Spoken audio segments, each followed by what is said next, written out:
بسم اللہ الرحمن الرحیم۔ ہمیں آج کا سبق شروع کرنا ہے سورہ توبہ، جو سورہ نمبر 9 ہے، اس کی آیت نمبر 34 سے۔ یہ سورہ مبارکہ میں اس سے پہلے کئی مرتبہ بتا چکا، اللہ کے عذاب کے بیان کی سورہ ہے۔ وہ عذاب کہ جو اس دنیا میں آخری مرتبہ آیا، اس وجہ سے آیا کہ اللہ کے ایک رسول نے صلی اللہ علیہ وسلم اپنی قوم کے سامنے اللہ کا پیغام براہ راست پیش کیا، اور قوم نے بار بار کی، سال ہا سال کی ضد اور ہٹ دھرمی کے نتیجے میں اپنے لیے اللہ کی پکڑ اس کو انوائٹ کیا۔ قرآن مجید اس بات کو بار بار بیان کرتا ہے کہ اللہ کے رسولوں کا انکار کرنے والی قوم بالآخر عذاب سے دوچار ہوتی ہے۔ چنانچہ یہ عذاب اس قوم پر جو عرب کے رہنے والے تھے، جو وہ بنی اسماعیلی تھے جو مشرک تھے، جب انہوں نے اپنے پیغمبر کا انکار کیا تو ان پر اللہ کے قانون کے مطابق عذاب آیا۔ اس عذاب کا بیان ہے یہ سورہ مبارکہ۔ چنانچہ یہ قرآن مجید کی واحد سورہ ہے جو بسم اللہ الرحمن الرحیم کے بغیر شروع ہوتی ہے، اس لیے کہ اس میں جو اللہ کے رحمان و رحیم ہونے کا حوالہ ہے وہ سورہ مبارکہ کے عمومی مزاج کے سے مطابقت نہیں رکھتا۔ اس سورہ میں جو عذاب نازل ہوا وہ ان لوگوں پر ہوا کہ جنہوں نے اللہ کے رسول کا انکار کیا، جبکہ وہ پیغام انہی کے دور میں ان کے سامنے پیش کیا گیا۔ یہ انکار کرنے والے لوگ چونکہ 3 گروہوں پر مشتمل تھے، اس لیے ایک ایک کر کے تینوں گروہوں کے ساتھ اللہ تعالیٰ نے جو معاملہ کیا اس کو اس میں بیان کیا گیا ہے۔ پہلی 28 آیات 28 وہ بیان کرتی ہیں اس اللہ کے فیصلے کو کہ جو مشرکین پر نافذ کیا گیا، ان کے بارے میں یہ فیصلہ ہو گیا کہ ان پر وہ عذاب آئے گا کہ جس میں اگر وہ ایک مدت گزر جانے کے بعد، محترم مہینوں کے گزر جانے کے بعد بھی ایمان لانے کا اعلان نہیں کریں گے، نماز کا اہتمام نہیں کریں گے، زکوٰۃ ادا نہیں کریں گے، تو ان کو قتل کر دیا جائے گا۔ میں ابھی کل یہ کہیں پریزنٹیشن کر رہا تھا تو کسی نے کہا کہ جی یہ آج بھی تو ایسا ہو سکتا ہے کہ کوئی آپ کی مخالفت کرے تو آپ لڑیں گے ان سے۔ تو اصل میں وہ بات نہیں سمجھے، یہاں مخالفت پر لڑنے کا بیان ہی نہیں ہے، یہاں تو توبہ نہ کرنے، نماز نہ پڑھنے، زکوٰۃ نہ دینے کے نتیجے میں اس قوم پر اللہ کے عذاب کا بیان ہے جس قوم کے سامنے اللہ کے پیغمبر کے ذریعے سے اللہ کے پیغام کی دعوت پہنچ گئی۔ تو اس میں دوسرا حصہ ہے جو 29 آیت سے آنورڈ 4-5 آیات ہیں جو ہم اب پڑھ رہے ہیں، اس میں اہل کتاب پر اللہ کے عذاب کا بیان ہے، یعنی یہود و نصارہ۔ اور اللہ نے آیت نمبر 29 میں بتا دیا کہ ان سے بھی لڑو جب تک کہ یہ جزیہ نہ دے دیں اور چھوٹے بن کے نہ رہیں۔ اور آج ہی انشاءاللہ ہم تیسرے حصے میں پہنچ جائیں گے جہاں پھر بیان ہے منافقوں کا، جو ایک تیسری انکار کرنے والی قوم تھی، جو سامنے آ کر ظاہر میں انکار نہیں کرتے تھے مگر چھپ کے اور دل کے اندر، آپس میں جب ملتے تھے تب وہ انکار کرتے تھے اور دل میں وہ انکار کرتے تھے۔ قرآن کا سورہ توبہ کا بڑا حصہ ان کے ڈسکرپشن پر مشتمل ہے، اس لیے کہ وہ زیادہ ایک پیچیدہ فینومینن تھا کہ وہ بظاہر مان رہے ہیں لیکن حقیقت میں نہیں مان رہے. تو ہم اس وقت یہ جو دوسرا گروہ ہے اہل کتاب، ان کے انکار کے بعد اللہ کی طرف سے ان پر عذاب کے بیان کا تبصرہ پڑھ رہے ہیں جو اللہ تعالیٰ نے بیان فرمایا. اس سارے بیان کے آخر میں وہی ایک وضاحت جو میں بار بار بیان کرتا ہوں کہ یہ قرآن کا حصہ بہت اہم ہے، لیکن یہ اب پریکٹیکلی کبھی اپلائی نہیں ہوگا، اس لیے کہ اب کوئی اور رسول نہیں آئے گا، اور کوئی یہ نہیں کہہ سکتا کہ اگر تم ایمان نہ لائے، تم نے نماز نہ پڑھی، تم نے زکوٰۃ نہیں دی تو ہم تمہیں مار دیں گے. تو یہ ایک خصوصی اللہ کا فیصلہ تھا، اہتمام جو اس قوم پر ہوا. ہم یہ پڑھ چکے ہیں کہ اللہ نے فرمایا کہ اللہ نے حکم دیا مسلمانوں کو کہ تم آیت نمبر 29 میں کہ تم ان سے لڑو یہاں تک کہ وہ جزیہ دینے پر مجبور نہ ہو جائیں اپنے ہاتھوں سے، اور چھوٹے بن کر، آپ کہیے سیکنڈ ریٹ سٹیزنز بن کر رہنے کے لیے تیار نہ ہوں. اور اللہ نے بتایا کہ اصل میں یہ اللہ کا فیصلہ ہے کہ اس نے اپنے رسول کو بھیجا ہدایت اور سچے دین کے ساتھ تاکہ وہ دین غالب آ جائے تمام دوسرے ادیان پر، یعنی اس سرزمین کے، اگرچہ کہ ان کو یہ ناپسند ہی کیوں نہ آئے. اور یہ بتایا کہ یہ لوگ مخالفت کر کے اس کو ختم کرنے کی کوشش کر رہے ہیں. اللہ نے یہ فیصلہ کیا ہے کہ اللہ اپنی اس روشنی کو مکمل کر دے گا. اب یہ آیت مبارکہ فرما رہی ہے یا ایھا الذین آمنوا، ایمان والو، ان کثیرا من الاحبار والرہبان لیأکلون اموال الناس بالباطل ویصدون عن سبیل اللہ. اے ایمان والو، یہ علماء، فقیہ اور یہ اللہ والے بظاہر راہب، یہ لیأکلون اموال الناس، لوگوں کا مال کھاتے ہیں باطل طریقے سے، ناجائز طریقے سے. وَيَصُدُّونَ عَن سَبِيلِ اللَّهِ، اور یہ اللہ کے راستے سے روکتے ہیں. جیسے پہلی 28 آیات میں اللہ تعالیٰ نے مشرکین پر عذاب نازل کرتے ہوئے، اس کا بیان کرتے ہوئے یہ وضاحت کی کہ کیوں ایسا کیا جا رہا ہے، ان کے اندر وہ کیا مسائل ہیں کہ جس کی وجہ سے ان کو عذاب کا مستحق ٹھہرایا گیا. یہاں بھی اب اہل کتاب کے بارے میں بتایا جا رہا ہے کہ مسئلہ کیا ہوا، کیوں وہ یہاں تک پہنچے کہ وہ اللہ کے عذاب کے مستحق ٹھہرے. تو فرمایا کہ یہ جان لو کہ عام آدمی تو عام آدمی ہوتا ہے، وہ خصوصی لوگ جو لیڈرز ہوتے ہیں، مذہب میں پیشوا جو لوگوں کی رہنمائی کرتے ہیں، جن کی ذمہ داری یہ ہے کہ وہ معاشرے میں لوگوں کے اندر خیر کا، نیکی کا، بھلائی کا، سچائی کا پرچار کریں، وہی فراڈ ہو گئے. تو ان کے اندر خیر باقی کیسے رہ سکتی ہے؟ ان کے جو علماء ہیں، فقہاء ہیں، اور ان کے جو درویش ہیں، راہب ہیں، یہ لوگوں کا مال ناجائز طریقے سے ہڑپ کرتے ہیں اور اللہ کے راستے سے روکتے ہیں.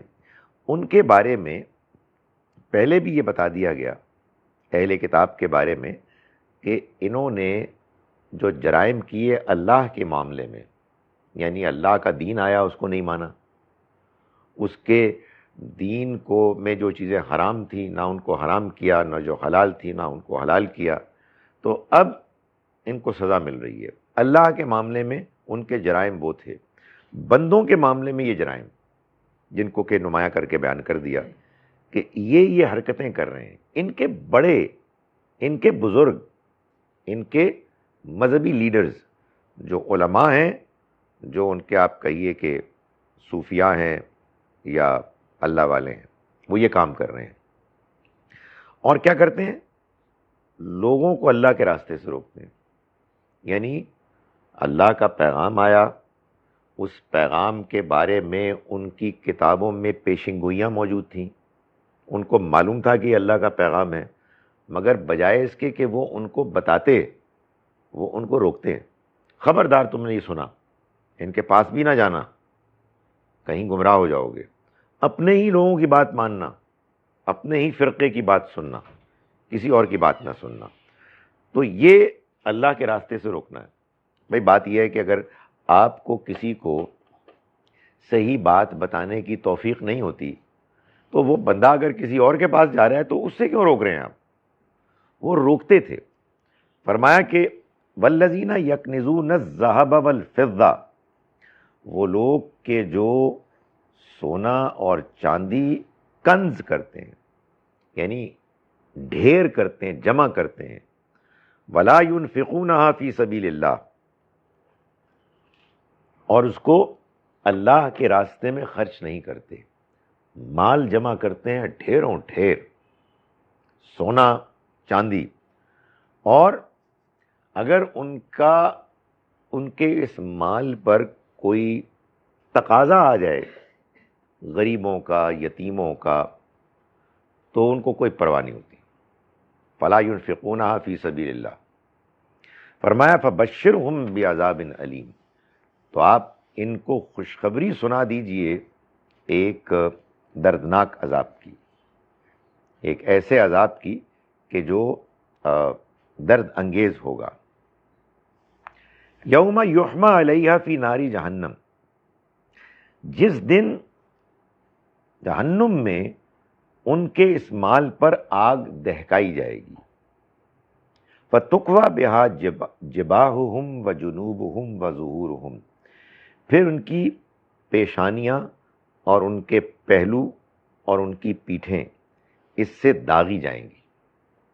یعنی یہی مال ہے جو انہوں نے جمع کیا اور اس کو اللہ کے راستے میں خرچ کرنے سے گریز کیا، رکے، یہی مال، یہی سونا، یہی چاندی ہے جس کو کہ پگھلایا جائے گا اور ان کے پیشانی پر، پہلو پر، پیٹھوں پر اس کو داغا جائے گا، اور کہا جائے گا ھذا ما کنزتم لانفسکم، یہ ہے جو تم نے جمع کیا اپنے لیے، فذوقوا ما کنتم تکنزون، تو پھر چکھو مزہ اس کا جو تم جمع کرتے رہے ہو۔ یعنی مطلب یہ ہے کہ دنیا کی زندگی کے امتحان میں تم نے جو کارکردگی دکھائی ہے، یہاں جو کچھ تم سامنا کر رہے ہو وہ کچھ بھی نہیں ہے سوائے اس کارکردگی کا نتیجہ۔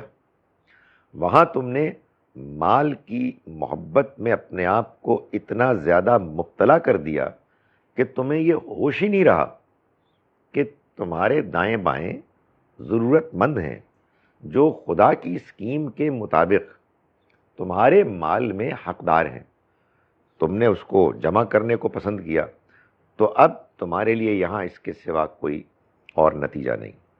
دو اس میں وضاحتیں، ایک تو یہ کہ قرآن مجید سے بھی اور احادیث سے بھی یہ بات معلوم ہوتی ہے کہ دنیا میں انسان جیسا عمل کرتا ہے آخرت میں اس کو ویسا ہی اسی کے مطابق انجام دیکھنا ہوگا، اچھا بھی اور برا بھی۔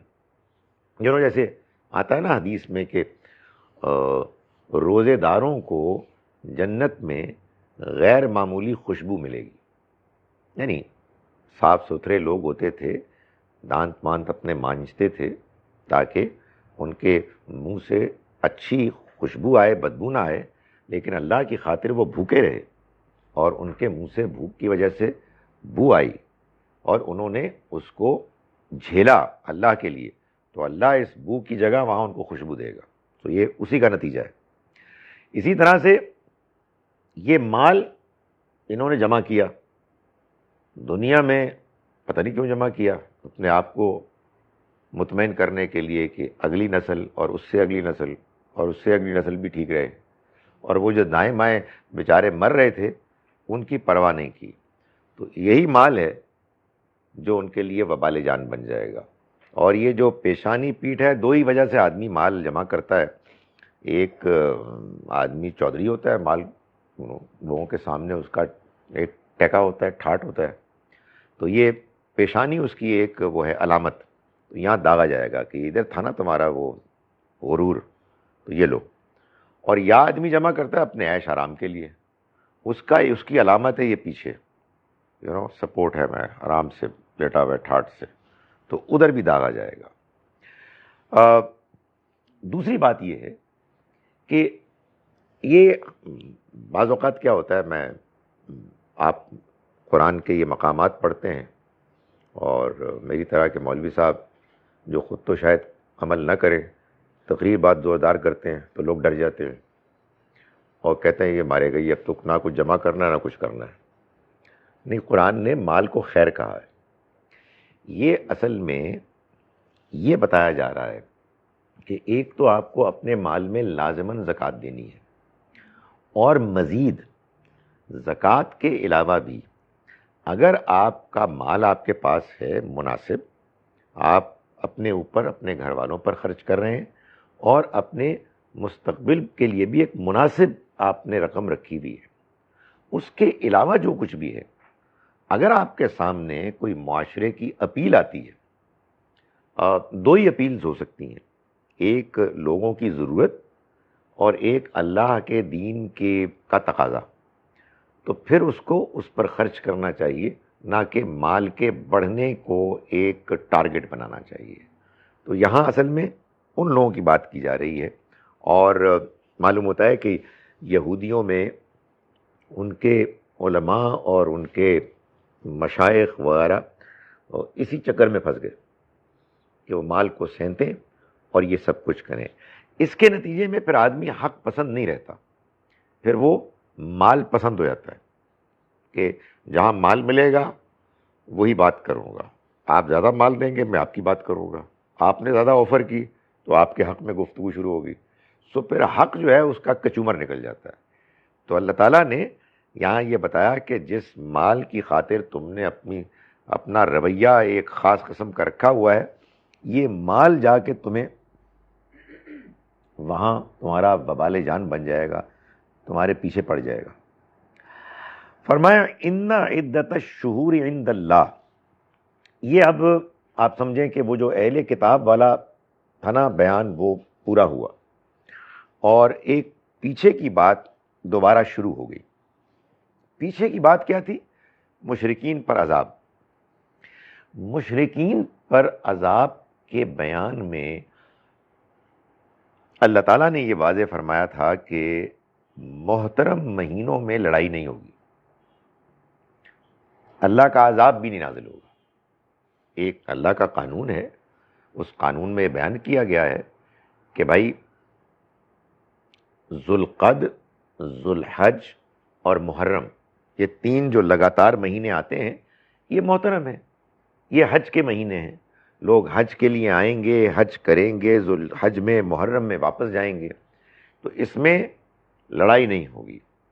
اور رجب الگ سے عمرے کے لیے وہ آئے، ہاں 4 ہیں، 4 مہینے ہیں نا، ذوالقعد، ذوالحج، محرم 3 اور الگ سے رجب 4، یہ محترم مہینے. تو اس میں اللہ تعالیٰ نے فرمایا کہ لڑائی نہیں ہوگی. مشکل یہ ہو گئی کہ وہ جو مشرکین تھے انہوں نے جہاں اپنے دین میں اور بہت سی جگہوں پہ بدتمیزی کی، بدعتیں شامل کی، ادھر بھی شامل کر دی. اپنے دین میں، دین ان کا وہی تھا جو اسلام تھا، ابراہیم علیہ السلام کا لایا ہوا، اسماعیل علیہ السلام کا سکھایا ہوا.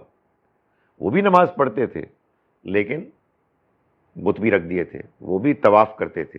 تو اسی طرح سے ان کو یہ بتایا گیا تھا کہ بھائی یہ مہینے، لیکن انہوں نے ان مہینوں میں گڑبڑ کر دی. تو فرمایا ان عدت الشہور عند اللہ، مہینوں کی گنتی، مہینوں کی تعداد اللہ کے نزدیک، اللہ کے کیلنڈر میں، اللہ کی کیلکولیشن میں 12 شہرہ، 12 مہینے فی کتاب اللہ، اللہ کی کتاب میں، اللہ کے قانون میں. یوم خلق السماوات والارض، میں یوم خلق السماوات والارض، جب سے اس نے آسمان و زمین کو پیدا کیا. یہ کیوں کہا؟ یہ اس لیے کہا کہ عرب اپنی ضرورت کے پیش نظر تعداد بدل دیتے تھے. کیوں بدل دیتے تھے؟ یہ بڑی انٹرسٹنگ چیز ہے. آپ کو معلوم ہے کہ ہمارا جو کیلنڈر ہے لونر، چاند پر مبنی، اس میں یہ ہوتا ہے کہ گھومتا رہتا ہے سارا سال. کبھی رمضان آپ کو سردیوں میں ملے گا، کبھی بہار میں ملے گا، کبھی گرمی میں ملے گا، سو مختلف سیزنز میں آتا ہے. اللہ کے پیش نظر مطلوب بھی یہی ہے کہ ہر سیزن میں آپ روزے رکھیں، حج ہو وغیرہ وغیرہ. ایک آزمائش بھی ہے اور بھی مصلحتیں ہوں گی.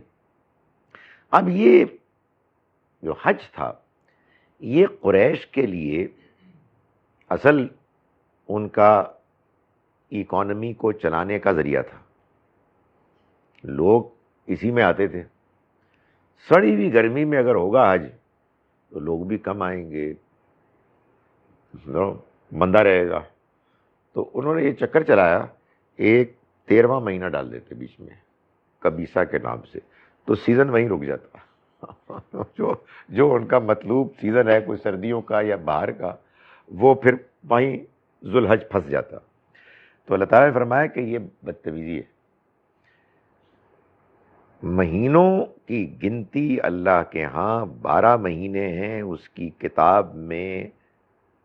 جب سے آسمانوں اور زمین کو اس نے پیدا کیا تب سے، منہا اربعۃ حرم، اس میں 4 ہیں کہ جو محترم ہیں. ذالک الدین القیم، یہی سیدھا دین ہے، یہی صحیح دین ہے. دیکھیں یہ بھی جو اللہ تعالیٰ ایمفسائز کرتے ہیں نا، اس کا بھی ہمارے لیے میسج یہ ہے کہ بھائی اس چکر میں مت پڑو کہ یہ کس نے فرمایا اور کس نے فرمایا. آپ کو اس چکر میں پڑھنا چاہیے کہ صحیح بات کیا ہے، خدا کا صحیح دین کیا ہے. بھائی وہ ان سے معلوم ہو جائے، ان سے معلوم ہو جائے، جس سے بھی معلوم ہو. ہماری اصل جستجو یہ ہونی چاہیے کہ دین قیم، سیدھا دین کیا ہے. فرمایا ذالک الدین القیم. اور معلوم یہ ہوتا ہے کہ اس کے اور بھی کرائیٹیریا ہیں، لیکن اس کو جانچنے کی اہم ترین جو پیمانہ ہے وہ آپ کا ضمیر کا مطمئن ہونا. بات سمجھ میں آ گئی؟ خدا کا دین جب واضح ہو جاتا ہے نا تو بندے کو ایک اطمینان ہو جاتا ہے، ورنہ ایک کھٹک، ایک کسک رہتی ہے.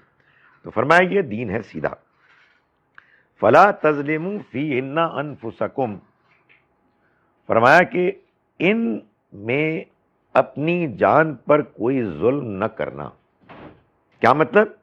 یعنی ان 4 مہینوں میں سے کسی کے خلاف اقدام کر کے اپنی جان پر ظلم نہ کرنا. ان مہینوں میں تم نہیں لڑ سکتے. سو یہ 4 مہینے ہیں اور ان کا احترام کرنا ہے.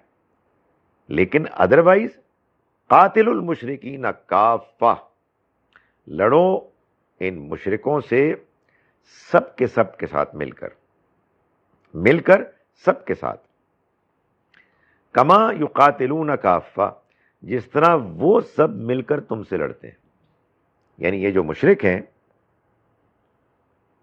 یہ اب ایک جماعت بن گئے ہیں.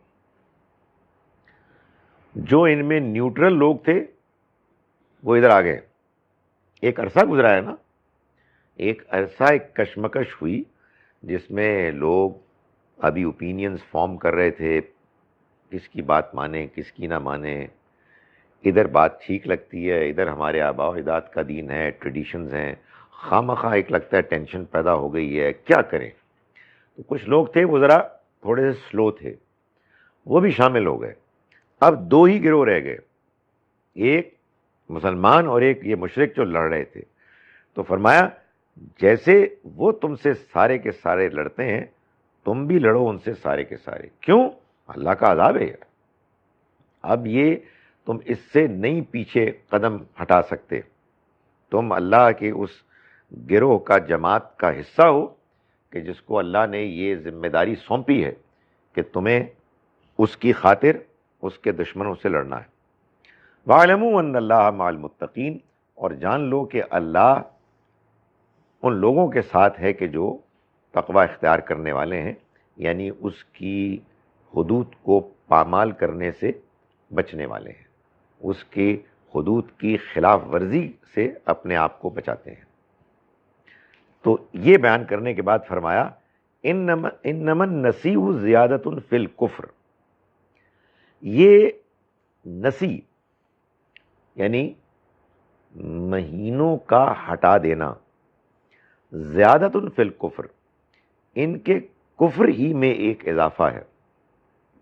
یضل بہ الذین کفروا، جنہوں نے انکار کیا وہ گمراہی میں مبتلا کیے جاتے ہیں اس کے ذریعے سے. یعنی وہ کیا کرتے ہیں، بعض اوقات تو یہ کرتے ہیں کہ مہینے میں اضافہ کر لیتے ہیں، بعض اوقات ہٹا دیتے ہیں. ہٹانے کا کیا مطلب ہوا؟ ہٹانے کا مطلب یہ ہوا کہ بھائی یہ اس قبیلے کے ساتھ لڑائی ابھی ہو رہی ہے، ان کا صفایا کرنا ہے. مگر مشکل یہ ہے کہ یہ صفایا 2 دن میں نہیں ہوگا. اس کے لیے ابھی تو ہم پہنچے بھی نہیں ہیں، اتنی ہم نے تیاری کی ہے، اور مشکل یہ ہے کہ ذوالقعدہ آ گیا، 2 دن کے بعد نہیں 3 دن کے بعد آ گیا. تو اب کیا کریں؟ تو وہ چونکہ چودھری تھے قریش، اعلان ہو جاتا ہے کہ اس مرتبہ ذوالقعد بعد میں آئے گا، لیٹر آن، ہٹا دیتے. بھائی پوپ تھے نا، وہ جو مرضی اعلان کرے. تو فرمایا کہ یہ جو نسی ہے، یہ جو مہینوں کا ہٹانا ہے، زیادۃ فی الکفر، یہ کفر میں ایک مزید اضافہ ہے. کفر کیا ہوتا ہے؟ جان بوجھ کر اللہ کے دین میں گڑبڑ کرنا، انکار کر دینا. جب آپ جانتے ہیں کہ جو آپ کام کر رہے ہیں وہ غلط ہے اور آپ اس پر ضد کرتے ہیں، یہ کفر ہے. سن رہے ہیں میری ڈیفینیشن؟ یہی کفر ہے اور کچھ کفر نہیں. اس بندے کو پتہ ہی نہیں ہے تو اس بیچارے کا قصور کیا ہے؟ جس کو پتہ ہے وہ کفر کرتا ہے. میں بڑی خطرناک بات کر رہا ہوں. کیا بتا ہے کہ کفر مسلمان کرے گا یا پھر وہ غیر مسلم کرے گا جس کو بات پتہ لگ گئی ہے. غلطی کفر نہیں ہے، کنفیوژن بھی کفر نہیں ہے. آپ جانتے ہیں آپ غلط کام کر رہے ہیں لیکن شرمندہ ہیں، یہ بھی کفر نہیں ہے. مگر یار آپ جانتے ہیں اور آپ غلط کام کر رہے ہیں اور ڈٹ گئے اور ضد کر رہے ہیں اور جسٹیفائی کر رہے ہیں اور جو صحیح کر رہے ہیں ان کو غلط کہہ رہے ہیں، تو پھر یہ کیا ہے؟ یہ نیکی ہے، یہی کفر ہے. تو فرمایا کہ یہ جو مہینے کو ہٹانا ہے، کیا بدتمیزی ہے. آپ کہیں یہ مہینہ ذوالقعدہ نہیں آئے گا. بھائی تم ہوتے کون ہو بھائی؟ خدا کا دین ہے. یعنی لوگوں سے چھیڑخانی کرتے ہو وہ بھی زیادتی ہے، خدا کے دین سے چھیڑخانی کر رہے ہو کہ مہینہ آگے کر دیا. How are you? تو فرمایا یہ کفر میں اضافہ ہے. یضل بہ الذین کفروا، گمراہ کیے جاتے ہیں اس کے ذریعے سے وہ لوگ کہ جنہوں نے کفر کیا. یحلونہ عاما ویحرمونہ عاما، وہ کیا کرتے ہیں؟ وہ کسی سال یہ حرام مہینے کو حلال کر لیتے ہیں اور کسی سال اس کو حرام ٹھہرا دیتے ہیں، پھر وہ آگے پیچھے کر دیتے ہیں. یہ کرتے ہیں وہ کہ یہ نہیں، یہ والا حرام نہیں ہے، یہ وہ والا حرام ہے. یوں کرتے ہیں. لیواتئوا عدۃ ما حرم اللہ، یہ کیوں کرتے ہیں؟ کہ مہینوں کی گنتی پوری کر کے اس کے حرام کیے ہوئے مہینوں کو حلال کر لیں، اپنے لیے حلال کر لیں. گنتی بھی پوری ہو جائے گی، مہینہ کوئی بھی نہیں گیا اور اپنا کام بھی بن گیا. زُیِّنَ لَهُمْ سُوءُ أَعْمَالِهِمْ، خوشنما بنا دیا گیا ان کے لیے ان کے برے اعمال کو. یعنی وہ بہت سمارٹ بنتے ہیں کہ دیکھو کیا زبردست کام کیا ہم نے، فقاہت کی، کتنے زبردست عالم ہیں ہم کہ ہم نے دین کو بھی قائم رکھا. پورے 4 مہینے ہیں سر، کوئی ہم کمی نہیں کر رہے، اور اپنی بات بھی پوری کر لی. تو اللہ تعالیٰ نے فرمایا کہ یہ برے اعمال جو انہوں نے کیے ان کو اچھے لگنے لگے، ان کے لیے خوشنما بن گئے. اس کو کہتے ہیں ہمارے ہاں کی زبان میں ہیلا. ہیلا ہیلا ہیلا ہیلے بازی، جس کی ایک نمایاں مثال گھٹیا حلالہ ہے.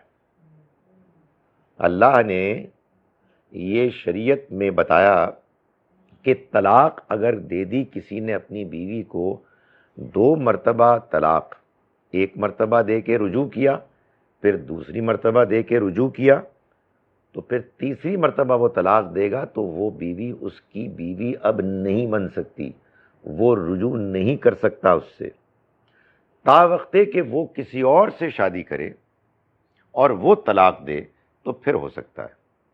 تو اب ایک تو غضب یہ ہوا، یہ میں درمیان میں ارریلیونٹ تقریر اس لیے کر رہا ہوں کہ صبح شام اسی سے واسطہ پڑتا ہے میرا، اور میرے کلپس بھی آج کل اسی کے نام پر ہیں، کہ 3 مرتبہ طلاق دی خدا کے دین کے خلاف، مولوی حضرات نے کہا طلاق ہوگی فوراً، اور اس کے بعد ایک مولوی صاحب تیار ہیں حلالہ کرنے کے لیے، کیوں نو؟ تو ایک یہ غضب اور ایک وہ غضب۔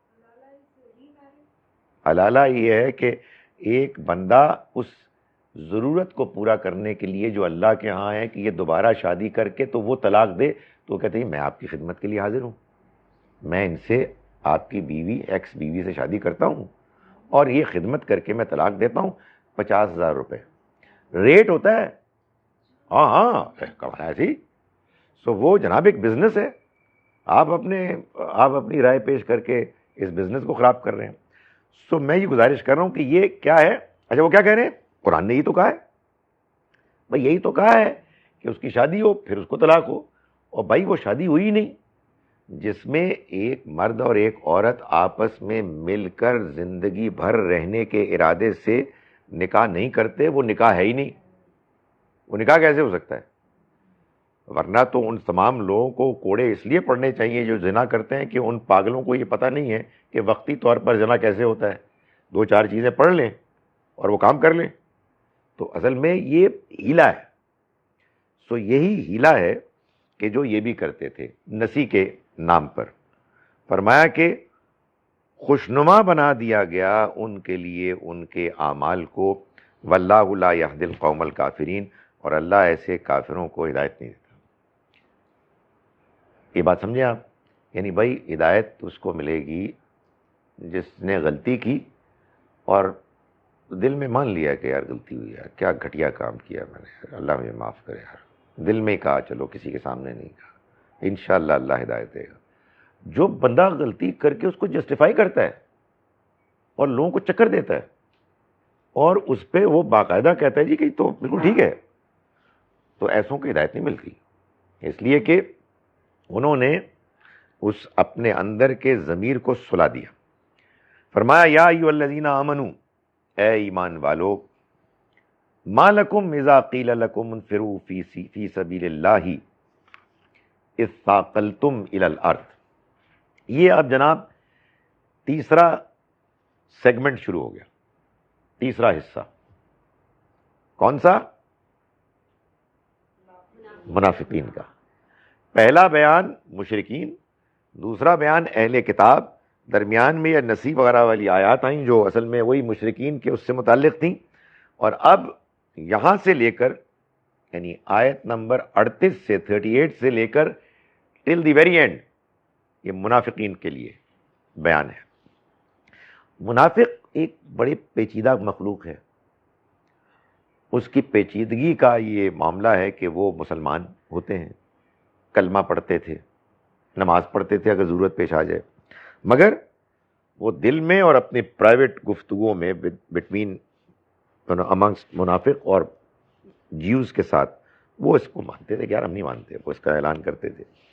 تو اللہ تعالیٰ نے پھر یہ کیا کہ ان کو مختلف امتحانات سے گزارا کہ وہ اگر کمزور مسلمان ہیں، ایک بڑا مسئلہ یہ ہے کہ بظاہر منافق اور کمزور مسلمان میں کوئی زیادہ فرق نہیں ہوتا، وہ بھی گڑبڑ کرتا ہے وہ بھی گڑبڑ کرتا ہے، لیکن فرق یہ ہوتا ہے کہ اس کے دل میں ایمان ہے، اس کے دل میں ایمان نہیں ہے۔ اور دل میں ایمان کا مطلب کیا ہے؟ نام دونوں کے، اس زمانے سے نام ساروں کے ہی مسلمانوں کے ہوتے تھے، یہ تو ناموں کا چکر تو ہم نے چلایا ہے، تو وہ دونوں ایک طرح کے ہوتے تھے سوائے ایمان کے فرق کے۔ تو ایمان کا فرق کیا ہے؟ ایمان آپ کے اندر کمزور بھی ہے تو آپ پھر لوٹیں گے، آپ دوبارہ واپس آئیں گے، آپ اپنے آپ کو امپروو کریں گے، تو اللہ نے اس اندر کے ایمان کے ہونے نہ ہونے کا فیصلہ کرنے کے لیے اس بات کا اہتمام کیا کہ مسلمانوں کو یہ کہا کہ تم نکلو. وہ رومن امپائر ہے نا، اس نے فیصلہ کیا ہے کہ تم پر حملہ کرے، اور یہ واقعہ ہوا بھی کہ ان کے ہاں سے ایک پیش رفت ہوئی، اور یہ اب ہوگا مارکا تبوک میں، some 600 kilometres even more away from Medina. لمبا سفر، سخت گرمی کا زمانہ، کھجور کی فصل تیار. ان کی جو اصل کراپ، کیش کراپ تھی، وہ تو کھجور تھی جس سے ان کی اکانومی چلتی تھی. ادھر اکانومی چلتی تھی حج سے، ادھر کھجور سے. اب جناب جو بندہ اپنے دل میں ایمان رکھتا ہے وہ نکلے گا، اور جس کے دل میں ایمان نہیں ہے وہ کیسے نکلے گا؟ مطلب چھوٹی موٹی تو آدمی حرکتیں کر سکتا ہے، چلو نماز پڑھنے چلے گئے. سب کچھ چھوڑ کے سخت سڑی ہوئی گرمی میں 600-700 کلومیٹر دور اونٹ پر یا کس چیزوں پر، تو کوئی نہیں نکلے گا سوائے اس کے کہ جس کے دل میں ایمان ہے. تو یہاں سے بات شروع ہوئی، یا ایھا الذین آمنوا، اے ایمان والو، ما لکم، تمہیں کیا ہو گیا ہے، اذا قیل لکم انفروا فی سبیل اللہ، کہ جب تم سے کہا جاتا ہے کہ اللہ کی راہ میں نکلو، یعنی جہاد کے لیے نکلو. اثاقلتم الی الارض، تو زمین میں تم گر جاتے ہو، ڈھیر ہو جاتے ہو. ایسا لگتا ہے کہ زمین نے تم پکڑ لیا، باہر ہی نہیں نکل رہا. بعض اوقات ہوتا ہے ایسا کہ بچے ہوتے ہیں نا، بھائی اسکول جانا ہے، وہ زمین ہی میں پھنس جاتا ہے، باہر ہی نکالنا مشکل ہو جاتا ہے. تو یہ تمہارا ہو گیا ہے، اثاقلتم الی الارض، زمین میں ڈھیر ہو گئے ہو. کیا چکر ہے تمہارا، کیا ہو گیا ہے؟ اردیتم بالحیات الدنیا من الآخرہ، کیا تم دنیا کی زندگی پر راضی ہو گئے ہو آخرت کے مقابلے میں؟ تم بات سمجھ میں نہیں آئی ہے بھئی. اگر تم مومن ہو تو تمہیں اتنے سبق دیے ہیں، تمہیں اتنی آیات بیان کی ہیں کہ دنیا کی زندگی عارضی ہے، یہ امتحان ہو رہا ہے، وہاں آخرت میں کامیابی ہوگی، تو اس کا مطلب ہے تمہیں کچھ سمجھ نہیں آئی. تم دنیا کی زندگی پر راضی ہو گئے ہو آخرت کے مقابلے میں. وما متاع الحیات الدنیا فی الآخرۃ الا قلیل، تو دنیا کی زندگی آخرت میں کیا ہے اس کے مقابلے میں سوائے بہت تھوڑی، کوئی حیثیت ہی نہیں ہے. الا تنفروا، اگر تم نہیں اٹھو گے، نہیں نکلو گے، تو یعذبکم عذابا علیما، تمہیں جاننا چاہیے، یاد رکھو کہ اللہ تمہیں پھر عذاب دے گا دردناک. وَيَسْتَبْدِلْ قَوْمًا غَيْرَكُمْ، اور بدل دے گا تم سے ایک اور قوم کو. وَلَا تَضُرُّوهُ شَيْئًا، اور تم اللہ کا کچھ نہیں بگاڑ سکو گے. مطلب تمہارا یہ خیال ہے کہ اللہ تعالیٰ تم پر ڈیپینڈنٹ ہے کہ وہ اپنی قوم کو عذاب دے یا اپنے مشن کو اکمپلش کرے. تم نہیں کرو گے تو وہ کسی اور کو لے آئے گا، تم سے بدل دے گا، اور تم اس اپرچونٹی کو کھو دو گے. فرمایا کہ واللہ علی کل شیء قدیر، اللہ ہر چیز پر قدرت رکھتا، اس میں کوئی شک ہی نہیں ہے. تم سمجھتے ہو کہ تم آگے بیٹھ کے تم ایک لیکچر جھاڑو گے اور تم فیس بک پہ لوگوں کو ہم اس کو ایسے خراب کریں گے کہ تم کچھ کر ہی نہیں سکو گے. کیا اس کی قدرت ہے، آنیسٹ ٹو گاڈ. مطلب اس کے پاس امکانات، وسائل سب کچھ ہے، ہر چیز ختم ہو جاتی ہے، وہ ہر چیز پر قدرت رکھتا ہے. الا تنصروہ، اگر تم اس کی مدد نہیں کرو گے، تنصروہ، اس کی مدد نہیں کرو گے. کس کی؟ پیغمبر صلی اللہ علیہ وسلم. قرآن مجید میں 3 ایسی ہستیاں ہیں، ایسی آپ کہیے اینٹیٹیز ہیں کہ جن کا ذکر بغیر تمہید کے آ جاتا ہے، ایک پروناؤن کے ساتھ، اس لیے کہ وہ ہر جگہ ہے، یعنی وہ پورے ٹیکسٹ میں ہے. ایک اللہ تعالیٰ، ایک نبی صلی اللہ علیہ وسلم، اور ایک قرآن مجید. یعنی عام طور پر تو آپ کہیں گے نا کہ there was a man, he went to whatever a jungle. پہلے مین آئے گا پھر ہی آئے گا، لیکن قرآن میں شروع ہوا تھا انا انزلناہ فی لیلۃ القدر، ہم نے اس کو قدر کی رات میں نازل کیا. اس قرآن، اس لیے کہ قرآن میں قرآن ہی قرآن ہے، قرآن میں اللہ ہے، قرآن میں نبی صلی اللہ علیہ وسلم ہے. تو یہاں اس طرح سے آیا ہے الا تنصروہ، اگر تم نے اس کی مدد نہیں کی، یعنی پیغمبر کی، تو کوئی فرق نہیں پڑتا، یہ محذوف ہے. یعنی اگر تم نے پیغمبر کی مدد نہیں کی اور تم غزوہ تبوک میں نہیں گئے تو کچھ بھی نہیں ہے، کوئی فرق نہیں پڑتا، وہ اللہ کو کوئی پرواہ نہیں ہے. فرمایا کہ فقد نصرہ اللہ، تو اللہ نے تو ان کی مدد کی، اذ اخرجہ الذین کفروا، جب ان کو ان لوگوں نے جنہوں نے انکار کیا نکال دیا، یعنی ہجرت پر مجبور کر دیا. نبی صلی اللہ علیہ وسلم نے ہجرت کی نا، تو آپ کو مکے والوں نے نکال دیا، تو اللہ نے اس وقت بھی مدد کی آپ کی. یہ کون سا موقع تھا؟ جب ثانی اثنین، آپ دو میں کے دوسرے تھے، ایک آپ تھے، ایک ابو بکر رضی اللہ عنہ، دو تھے بس، اور کوئی بھی نہیں تھا. اس وقت بھی اللہ نے مدد کی تھی. تو اب تو اتنے لوگ ہیں، تو تمہارا خیال ہے تم نہیں جاؤ گے تو مسلمانوں میں کچھ کمزوری آ جائے گی؟ بہت ہی بیوقوف لوگ ہو، تو کچھ بھی نہیں ہوگا، تم برباد ہو جاؤ گے. اذ ہما فی الغار، جب وہ دونوں غار میں تھے، اذ یقول لصاحبہ، جب وہ کہہ رہے تھے اپنے ساتھی سے، یعنی نبی صلی اللہ علیہ وسلم اپنے ساتھی ابو بکر رضی اللہ عنہ سے کہہ رہے تھے. یہیں سے وہ حضرت ابو بکر کے لیے آئے یار غار. غار تھی نا وہ سور، غار سور میں آپ نے 3 دن قیام کیا. وہ میں نے ایک مرتبہ وہ دیکھا نقشہ، تو اگر آپ اس کو دیکھیں نا، تو if you go from Mecca to Medina, تو اس کا ایک خاص ظاہر روٹ بنتا ہے، ڈائریکشن بنتی ہے. یہ اس سے الٹ ہے، backwards and then.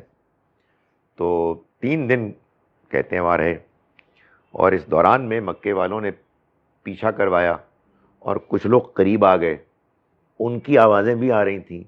they were as if about to enter, you know. اس وقت ظاہر ہے کہ حضرت ابو بکر نے گھبرا کے فرمایا کہ جی یہ تو بس آ گئے. تو فرمایا کہ اذ یقول لصاحبہ، تب کہا انہوں نے جب انہوں نے کہا اپنے ساتھی سے، لا تحزن ان اللہ معنا، غم نہ کرو، اللہ ہمارے ساتھ ہے. واو، کیا بات ہے اس کی.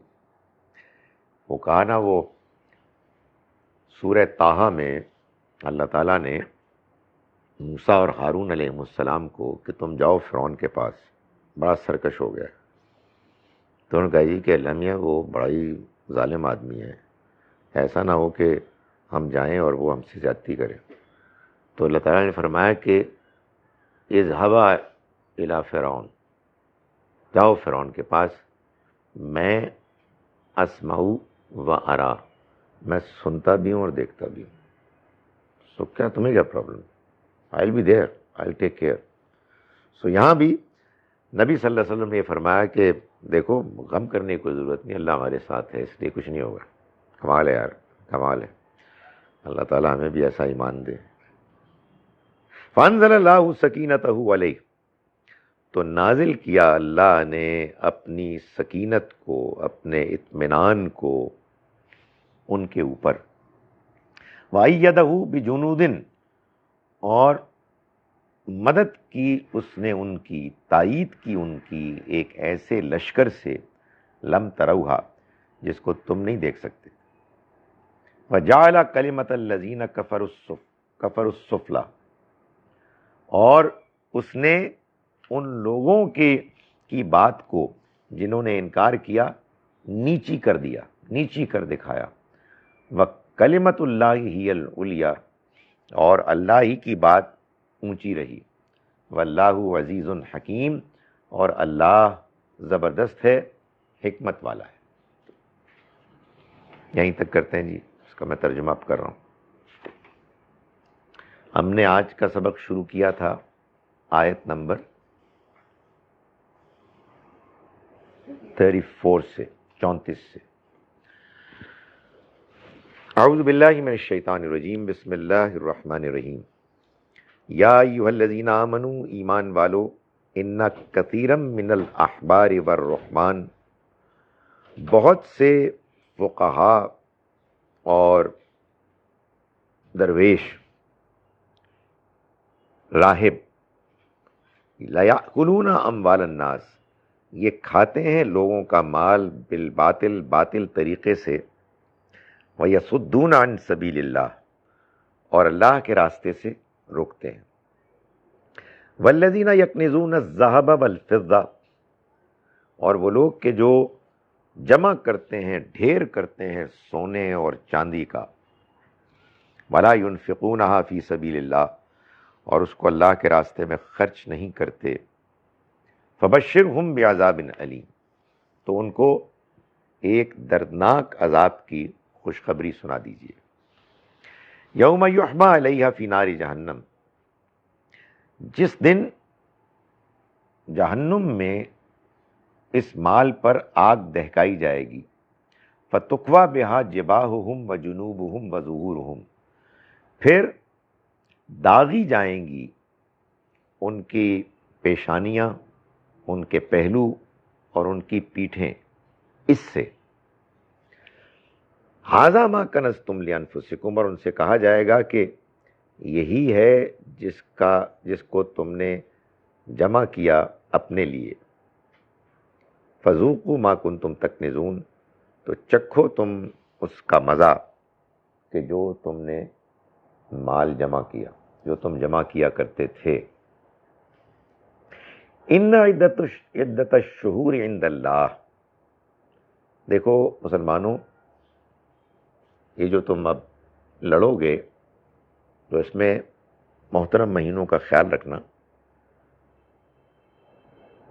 مہینوں کی تعداد اللہ کے نزدیک 12 شہرہ، 12 مہینے ہیں، فی کتاب اللہ، اللہ کے قانون میں۔ یوم خلق السماوات والارض، جس دن اس نے آسمانوں اور زمین کو پیدا کیا، منہا اربعۃ حرم، اس میں 4 محترم، ذالک الدین القیم، یہ سیدھا دین ہے، فلا تظلموا فیہن انفسکم، تو تم نہ ظلم کرو ان میں جنگ کر کے اپنے اوپر، اپنے ساتھ، وقاتل المشرکین کافہ، لیکن ادروائز ان مہینوں کے علاوہ تم لڑو ان مشرکین سے سارے کے سارے تم، کما یقاتلونکم کافہ، جیسا کہ وہ لڑتے ہیں تم سے سارے کے سارے، وَاعْلَمُوا أَنَّ اللَّهَ مَعَ الْمُتَّقِينَ، اور جان لو کہ اللہ پرہیزگاروں متقیوں کے ساتھ ہے۔ انما النسیء زیادۃ فی الکفر، یہ جو مہینے کا ہٹانا ہے یہ کفر میں ایک مزید اضافہ ہے۔ یضل بہ الذین کفروا، گمراہی میں مبتلا کیے جاتے ہیں اس کے ذریعے سے وہ لوگ کہ جنہوں نے انکار کیا، یحلونہ عاما ویحرمونہ عاما، یہ حلال کرتے ہیں اس کو ایک مہینے اور حرام کرتے ہیں اس کو ایک دوسرے مہینے، ایک سال میں اس کو حرام کر دیتے ہیں اور دوسرے سال میں اس کو حرام کرتے ہیں۔ لیواتئوا عدۃ ما حرم اللہ، تاکہ وہ پوری کر دیں گنتی اس کی کہ جس کو اللہ نے محترم کیا۔ فیحلوا ما حرم اللہ، چنانچہ وہ حلال کرتے ہیں اس کو جس کو اللہ نے حرام کیا۔ زین لہم سوء اعمالہم، خوشنما بنا دیا گیا ان کے لیے ان کے برے اعمال کو، واللہ لا یہدی القوم الکافرین، اور اللہ ایسے انکار کرنے والوں کو ہدایت نہیں دیتا۔ یا ایھا الذین آمنوا، ایمان والو، ما لکم اذا قیل لکم، کیا ہو گیا ہے تم کو کہ جب تم سے کہا جاتا ہے انفروا فی سبیل اللہ اثاقلتم الی الارض، کہ تم نکلو اللہ کے راستے میں تو تم زمین ہی میں ڈھیر ہو جاتے ہو۔ ارضیتم بالحیات الدنیا، کیا تم دنیا کی زندگی پر راضی ہو گئے، من الآخرہ، آخرت کے مقابلے میں، فما متاع الحیات الدنیا فی الآخرۃ الا قلیل، تو کیا ہے دنیا کی قدر و قیمت آخرت کے ہوتے ہوئے اس میں سوائے بہت تھوڑی. الا تنفروا، اگر تم نہیں نکلو گے تو اس سے کوئی فرق، اگر تم نہیں نکلو گے یعذبکم عذابا علیما، تو وہ عذاب دے گا تم کو ایک دردناک عذاب. ویستبدل قوما غیرکم، اور وہ بدل دے گا ایک دوسری قوم کو تمہاری جگہ. ولا تضروہ شیئا، اور تم ان کو کوئی نقصان نہیں پہنچا سکو گے، تم اس کو کوئی نقصان نہیں پہنچا سکو گے. واللہ علی کل شیء قدیر، اور اللہ ہر چیز پر قدرت رکھتا ہے. الا تنصروہ، اگر تم اس کی مدد نہیں کرو گے، فقد نصرہ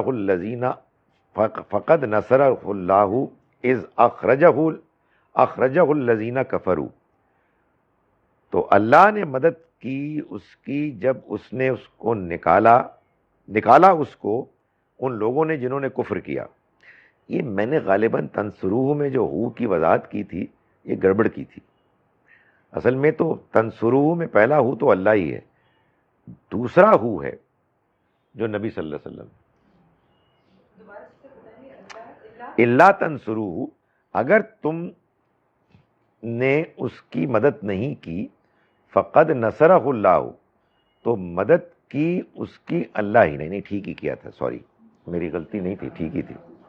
تو مدد کی اس کی اللہ نے اذ اخرجہ، جب نکالا اس کو الذین کفروا، ان لوگوں نے جنہوں نے کفر کیا. ثانی اثنین، جبکہ وہ دو میں کے دوسرے تھے. اذ ہما فی الغار، جب وہ دونوں غار میں تھے.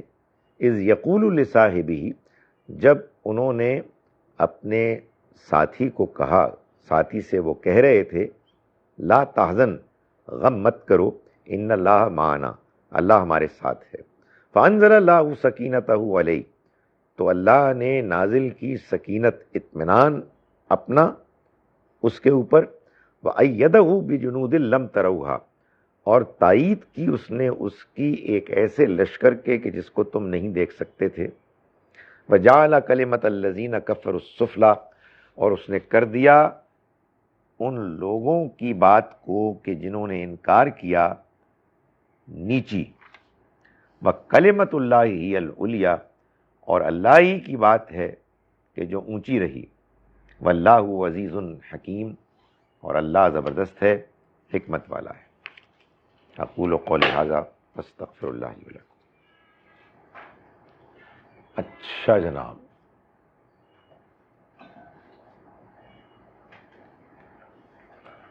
why is it that many Muslims keep insisting that non-Muslims will have no salvation unless they accept Islam? What happens when non-Muslims have not received the message, Jews, Christians, etc.? Didn't they have their own messengers whom many accepted and followed? اصل میں سوال کا پہلا ہی حصہ ہے جو important ہے کہ مسلمان یہ کیوں سمجھتے ہیں کہ اگر کوئی مسلمان نہیں ہوا غیر مسلم تو اس کو پھر آخرت میں نجات نہیں ملے گی. اس کی وجہ یہ ہے کہ مسلمان قرآن مجید میں بھی یہ پڑھتے ہیں اور احادیث میں بھی یہ پڑھتے ہیں کہ جو لوگ مسلمان نہیں ہوئے وہ کافر ہیں، اور یہ بھی پڑھتے ہیں کہ نبی اکرم صلی اللہ علیہ وسلم نے بڑی خواہش کی کہ لوگ مسلمان ہو جائیں، کلمہ پڑھ لیں، اور جس نے مسلمان ہونے کا اعلان کر دیا وہ بچ گیا. اور احادیث میں بھی اس کا بھی بڑا ذکر ہے کہ آپ نے فرمایا کہ جو کلمہ پڑھے گا وہ جنت میں جائے گا. تو چونکہ یہ ساری باتیں وہ سنتے ہیں اور پڑھتے ہیں، قرآن میں پڑھتے ہیں، حدیث میں پڑھتے ہیں، تو اس وجہ سے وہ یہ سمجھتے ہیں کہ آخرت میں کامیابی کے لیے مسلمان ہونا اور کلمہ پڑھنا ضروری ہے. تو میری اس تقریر کے بعد آپ یہ سوال کر سکتے ہیں تو پھر آپ کو کیا پرابلم ہے؟ بات تو بڑی واضح ہے. تو میں گزارش کروں کہ جب آپ کسی دوسرے کی بات کو سمجھیں تو اس کو ایسے اچھی طرح سے بیان کریں کہ سننے والے کہیں یہ ٹھیک کہہ رہے ہیں. سمجھے آپ؟ تو میں نے کم سے کم یہ تو حق ادا کر دیا.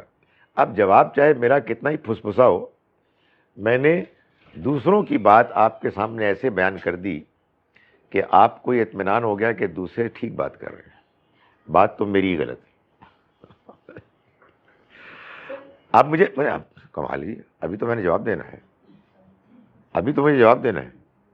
اب میں جو بات کر رہا ہوں وہ یہ ہے کہ یہ جو مسلمانوں کا اس طرح سے سمجھنا اور ماننا ہے، میرے نزدیک یہ اس لیے غلط ہے، جزاک اللہ، یہ اس لیے غلط ہے کہ قرآن مجید جب نازل ہوا اور نبی صلی اللہ علیہ وسلم نے اللہ کے پیغام کو آخری حد تک پہنچا دیا، تو اس کے بعد یہ ہو گیا کہ حق بالکل واضح ہو گیا، باطل کا باطل ہونا اور اندھیرا ہونا بالکل نمایاں ہو گیا.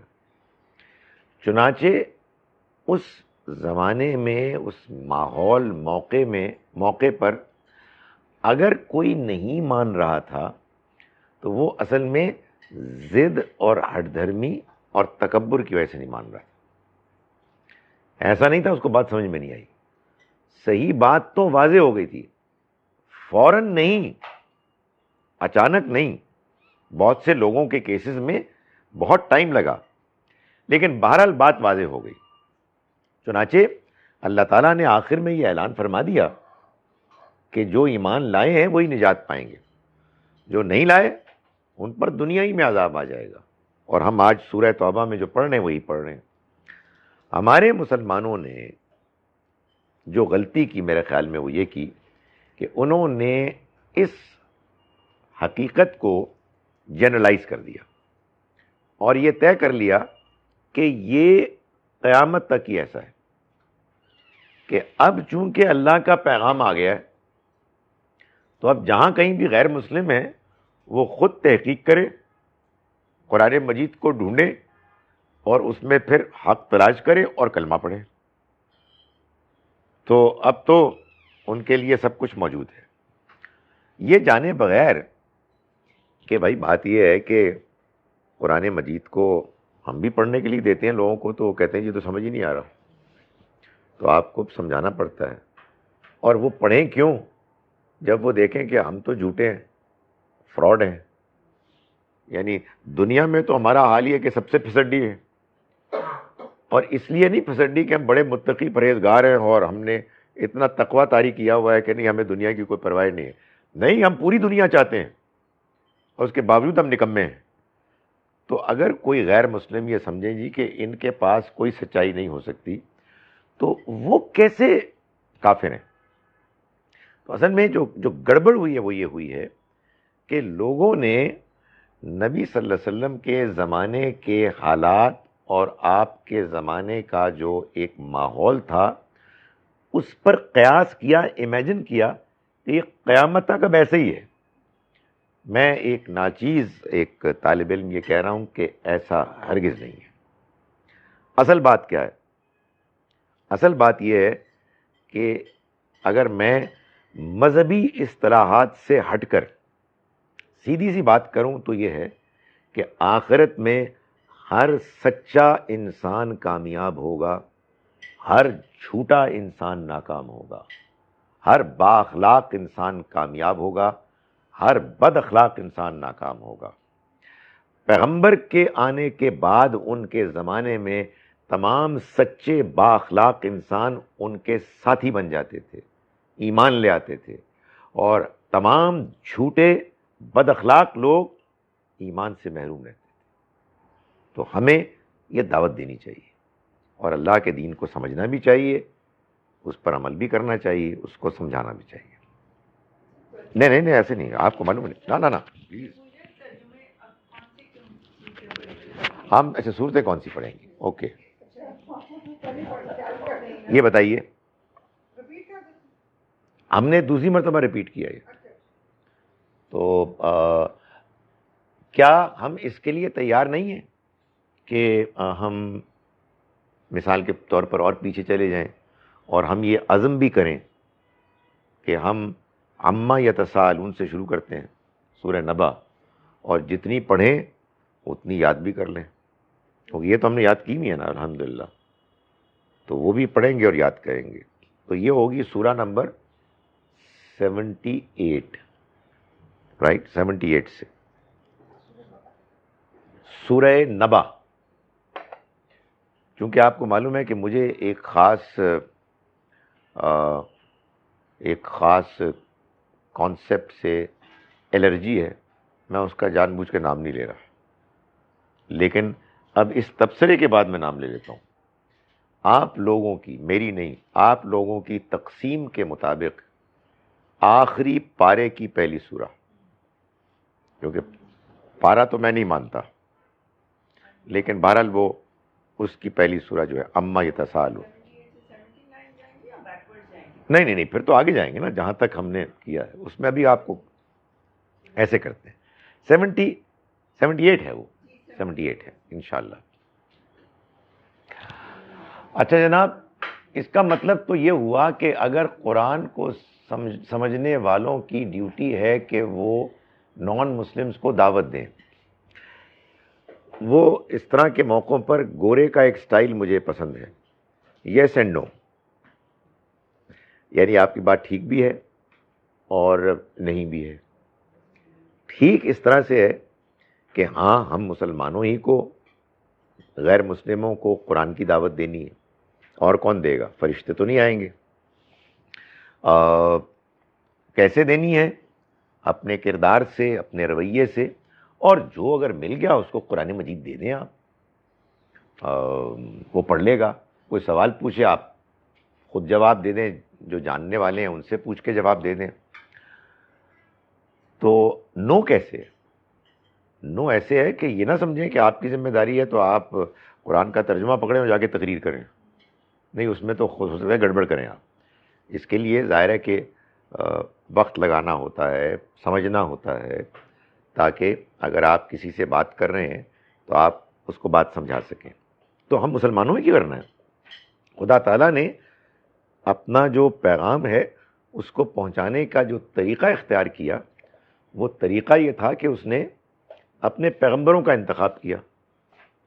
انہوں نے پیغام پہنچایا, انہوں نے جن کو پیغام پہنچایا وہ پھر اب ایک امت ہے, اور اللہ نے خود سے اس امت کو, بنی اسماعیل کو, اب چن لیا ہے.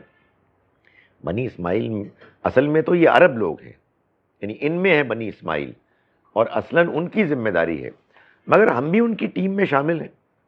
اگر مرکز نہیں ہے تو پیرافری تو ہے نا, باہر تو ہے نا, تو اسی کا حصہ ہے. تو جہاں ہمیں موقع ملے گا ہم بھی اس بات کو پہنچانے کی کوشش کریں گے.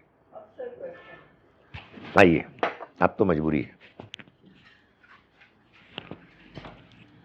تو میں نے یہ پوچھنا تھا کہ یہ شکرن للہ, کسی نے کہا تھا کہ یہ بھی ایک ذکر ہو سکتا ہے الحمدللہ کے علاوہ. الحمدللہ مین سم تھنگ ایلس, اور شکرن للہ کا مطلب کچھ اور ہے. تھوڑا اس کے بارے میں بتا دیں گے؟ دیکھیں, حمد جو ہے نا, حمد یہ تعریف اور شکر دونوں مفاہیم اپنے اندر لیے ہوئے.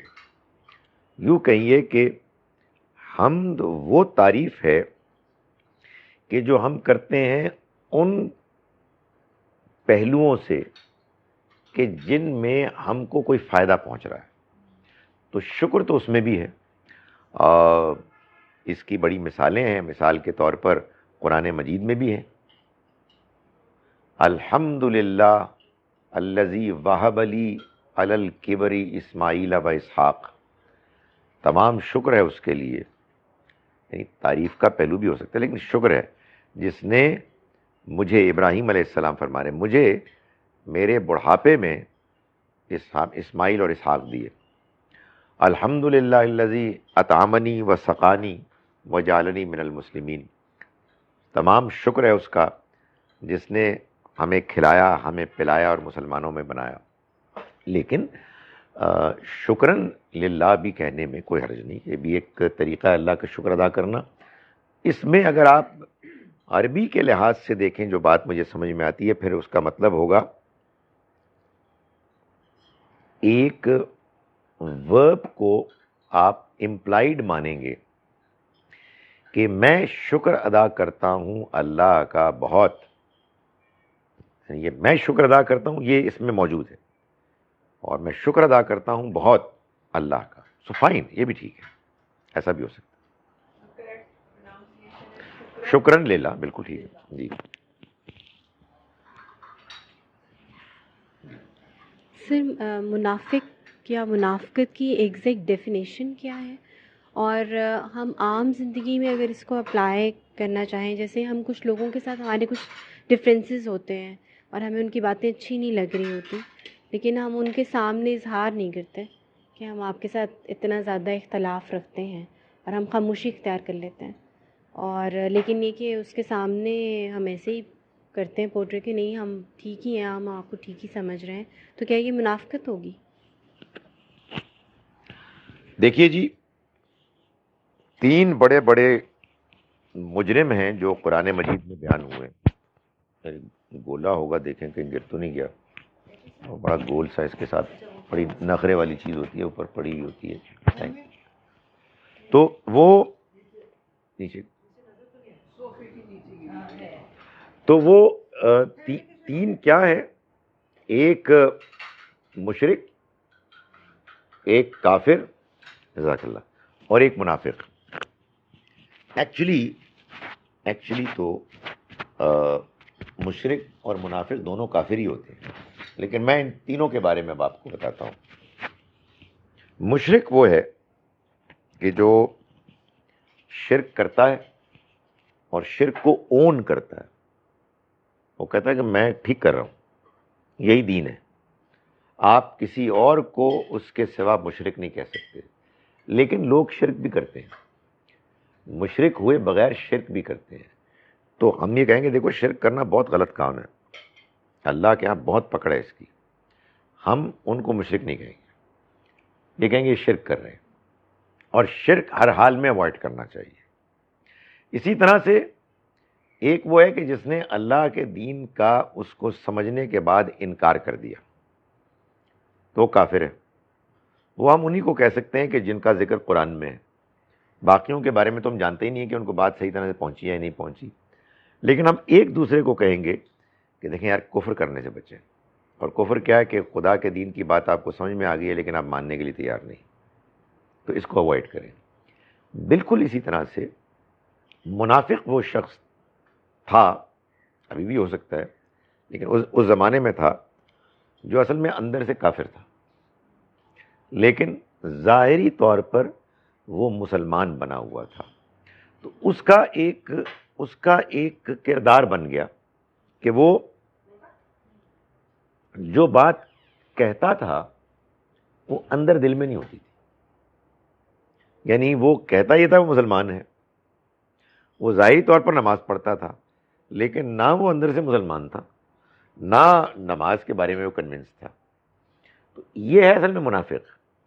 لیکن یہ بات کہ آپ کسی موقع پر کسی دوسرے کو دھوکہ دیں کہ آپ اصل میں جو کہہ رہے ہیں وہ نہیں ہے کہ جو آپ مانتے ہیں، تو اس کو آپ کہیں گے یہ منافقت ہے.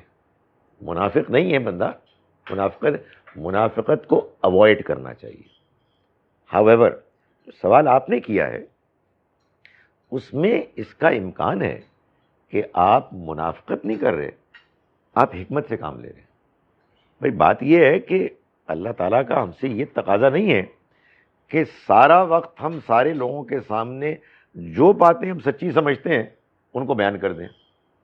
یہ تو غیر حکیمانہ رویہ ہوگا، یہ تو بھونڈا پن ہوگا. آپ غیر ضروری طور پر بلنٹ ہو کے لوگوں کو بھگا دیں گے. اللہ تعالیٰ نے بھی اپنے دین کو لوگوں کے سامنے دھیرے دھیرے پیش کیا تاکہ لوگوں کو بات سمجھ میں آئے. منافقت اس وقت ہوگی کہ جب آپ جانتے ہیں کہ جو بات آپ کہہ رہے ہیں وہ حقیقت میں وہ بات نہیں ہے اور آپ باقاعدہ دوسرے کو دھوکہ دے رہے ہیں اور اس سے کچھ فائدہ اٹھا رہے ہیں. اگر آپ جان بچانے کے لیے کر رہے ہیں کوئی اچھی بات تو نہیں ہے، لیکن پھر منافقت نہیں ہے. منافقت میں کفر اور شرک کی طرح یہ ضروری ہے کہ آپ اس حرکت کو جس میں آپ دوغلے بن رہے ہیں، آپ کر رہے ہیں، پچھتا نہیں رہے. آپ سوچیں کتنا میں اسمارٹ ہوں، you know that idiot didn't even realise, اور آپ کو پتہ ہے کہ آپ اس کو چکر دے رہے ہیں اور آپ اس سے فائدہ اٹھا رہے ہیں. یہ ہوگی منافقت. آپ کسی موقع پر محسوس کرتے ہیں کہ نہیں یار یہ مصلحتاً ٹھیک نہیں ہے. آئی ڈونٹ تھنک کہ اس وقت میں اس کے سامنے یہ بات کروں. آپ اوائڈ کر رہے ہیں تو اوائڈ کرنا منافقت نہیں ہوتی، لیکن ہاں آگے بڑھ کر وہ بات کرنا جو ریالٹی سے کانٹرری ہے نوئنگلی نہیں کرنا چاہیے. خاموش ہو جائیں. بلکہ سچی بات یہ ہے کہ بعض اوقات آدمی کو یہ بھی خیال ہونا چاہیے کہ یار میں اس وقت جو مسکرا رہا ہوں یہ بھی ٹھیک نہیں. بات تو میں اس کی مان نہیں رہا تو میں مسکرا کیوں رہا ہوں. تو بالکل سیریس ہو جائے، ادھر ادھر دیکھنے لگے، سیٹی بنانا شروع کر دیں، سیٹی. But avoid smiling. سو یہ کوشش کرنی چاہیے. جی ٹھیک ہے جی. سیٹی بجانے میں کیا ہوگا؟ نہیں مطلب اس سے تو بہتر ہوگی. نہیں وہ ڈیپینڈ کرتا ہے نا کیا صورت حال ہے. کچھ بھی کر لیں مگر وہ یہ فالس امپریشن نہ جائے کہ آپ اس چیز کو انڈورس کر رہے ہیں کہ جو آپ جانتے ہیں کہ آپ نہیں مانتے، اور آپ جانتے ہیں کہ اس کی اپیرنٹ انڈورسمنٹ سے دوسرا آدمی ایک غلط امپریشن لے کے دھوکہ کھا رہا ہے. یہ اوائڈ کرنا چاہیے. سچویشنز ایسی ہوتی ہیں جس میں ایک آدمی حاکم ہے، دوسرا اس کا متحد ہے، ایک امپلائر ہے، امپلائی ہے. سوری یہ میں کیا کر رہا ہوں؟ آپ کو کیوں میں نے کنسیشن دیا؟ کرا دیا. ڈاکٹر صاحب بہت ساری سچویشنز میں ہماری جیسی سوسائٹیوں میں جو ڈکلائن کے ہیں تو وہاں پہ بعض اوقات ایک امپلائر ہوتا ہے، ایک امپلائیز ہوتے ہیں، اور ان کی بے بسی یہ ہوتی ہے کہ فائنینشلی وہ ان پہ ڈپینڈ کرتے ہیں، اور وہاں پہ وہ سچ بات نہیں کہہ پاتے کبھی بھی. وہ تو ان کی بہت اس حوالے سے کیا اللہ کا حکم ہے کہ وہ لوگ کیا کریں، اور وہ بہت پستے بھی ہیں. دیکھیں ہم نے جو اب شروع کیا نا سورہ توبہ میں جو اب سبق شروع ہوا ہے، اس میں خاص طور پر یہ مقام آئے گا کہ جس میں کمزوروں کا ذکر ہے، اور کمزور مسلمانوں کا بھی ہے لیکن منافق بھی ہیں. تو اس میں گزارش یہ ہے کہ السلام علیکم. وعلیکم السلام. جی جو کمزور آدمی ہوتا ہے نا، وہ کمزور آدمی کمزوری کی وجہ سے ان حالات میں مجبور ہو کر کچھ کام کرتا ہے جو ٹھیک نہیں ہوتے، مگر وہ دل میں ان کو برا جان رہا ہوتا ہے، اور چنانچہ اس کا رویہ وہ والہانہ تائید کا اور سپورٹ کا نہیں ہوتا. بھائی بات یہ ہے کہ باس نے کہا تم یہ غلط کام کرو، اب بندہ جو ہے وہ کمزور ہے، رائٹ، اور وہ غلط کام کر بیٹھتا ہے. میں یہ نہیں کہہ رہا کہ اس کو کرنا چاہیے، ہمت ہو تو نہ کرے. السلام علیکم سر. السلام علیکم. کیا اللہ کا شکر ہے. Good to see you after a long time. Same ہے سر، سیم ہے. کراچی گئے ہوئے تھے؟ جی میں گیا ہوا تھا ملک سے باہر. اچھا. تو اس کو نہیں کرنا چاہیے، مگر اگر وہ کرتا ہے تو یہ ایمان کی کمزوری ہے. مگر منافقت یہ ہے کہ وہ اس وقت کرتے ہوئے ایکٹنگ بھی ایسی کرے کہ جیسے کہ وہ امپریشن کریٹ کر رہا ہے جی کہ میں بڑا سپورٹ کر رہا ہوں، جی کیا کہنے ہیں آپ کے، یہی تو کام کرنے والا تھا. تو یہ رویہ نہیں ہونا چاہیے. اس سے کیا ہوگا، میں یہ نہیں کہتا کہ اس سے بندہ منافق ہو جائے گا، اس سے دل میں منافقت پیدا ہونی شروع ہو جائے گی، جس کو کہ ہر حال میں اوائڈ کرنا چاہیے. میں اس کو ذرا دیکھ لوں یہ ایک آدھ سوال سے.